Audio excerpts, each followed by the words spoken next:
आज का जो हमारा पहला क्वेश्चन है, find the sum of 7 terms of the GP 3, 6, 12 dash dash dash. हमें एक ज्योमेट्रिक प्रोग्रेशन दिया हुआ है 3, 6, 12 और ये सीरीज आगे तक जा रहा है और इस ज्योमेट्रिक प्रोग्रेशन में 7 टर्म्स का सम फाइंड आउट करना है। हमें एक ज्योमेट्रिक प्रोग्रेशन दिया हुआ है और इस ज्योमेट्रिक प्रोग्रेशन के 7 टर्म्स का हमें सम फाइंड करना है। सबसे पहले सॉल्यूशन में जो आप लिखेंगे, चूँकि आपके पास पहले से एक जीपी दिया हुआ है, अगर आपके पास एक जीपी दिया हुआ है तो हम अपने सॉल्यूशन का स्टार्टिंग करेंगे the given GP 3, 6, 12 dash dash dash. ये हमारा जीपी हो गया। इसके बाद इस जीपी में आपको क्या क्या इन्फॉर्मेशन पता चल रही है, तो यहाँ से आपको फर्स्ट टर्म पता चल रहा है।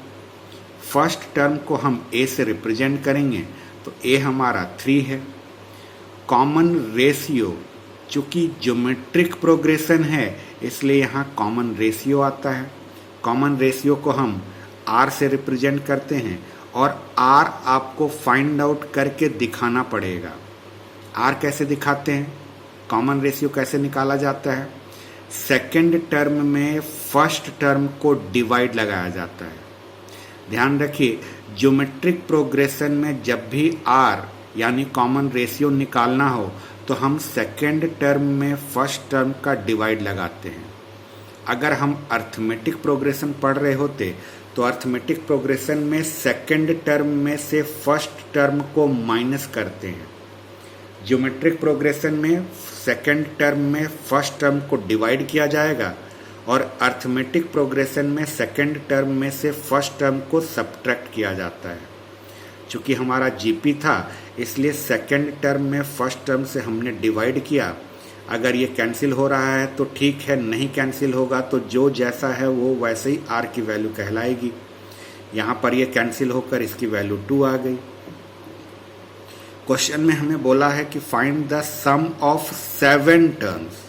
हमें 7 टर्म्स की वैल्यू फाइंड आउट करने बोली गई थी, तो नंबर ऑफ टर्म्स हमारा 7 है। क्या ये जो जीपी हमारे पास था, इस जीपी से हमें क्या क्या इन्फॉर्मेशन मिल गई? हमें इसका फर्स्ट टर्म पता चल गया, हमें इसका कॉमन रेशियो पता चल गया, हमें टोटल नंबर ऑफ टर्म्स पता चल गया। इसके बाद हमें सम फाइंड आउट करने के लिए बोला है तो हमारे पास एसएन का फॉर्मूला होता है। अब एसएन का तो 2 फॉर्मूला होता है। अगर एसएन का 2 फॉर्मूला होता है तो कौन सा फॉर्मूला हम लेकर यूज करेंगे ये डिपेंड करता है आर की वैल्यू पर। आपका आर जो है 2 है, ये 2 1 से बड़ा है, यानी आपके आर की वैल्यू अगर 1 से बड़ी है तो एसएन का आप ये वाला फॉर्मूला यूज करेंगे। तो हमने यहाँ पर we know that SN is equal to a bracket में आर की पावर n -1 अपॉन आर -1 लिया। अब हमारा काम है इसमें वैल्यू पुट करना। n की जगह पर हमारा 7 था तो ये S7 बना।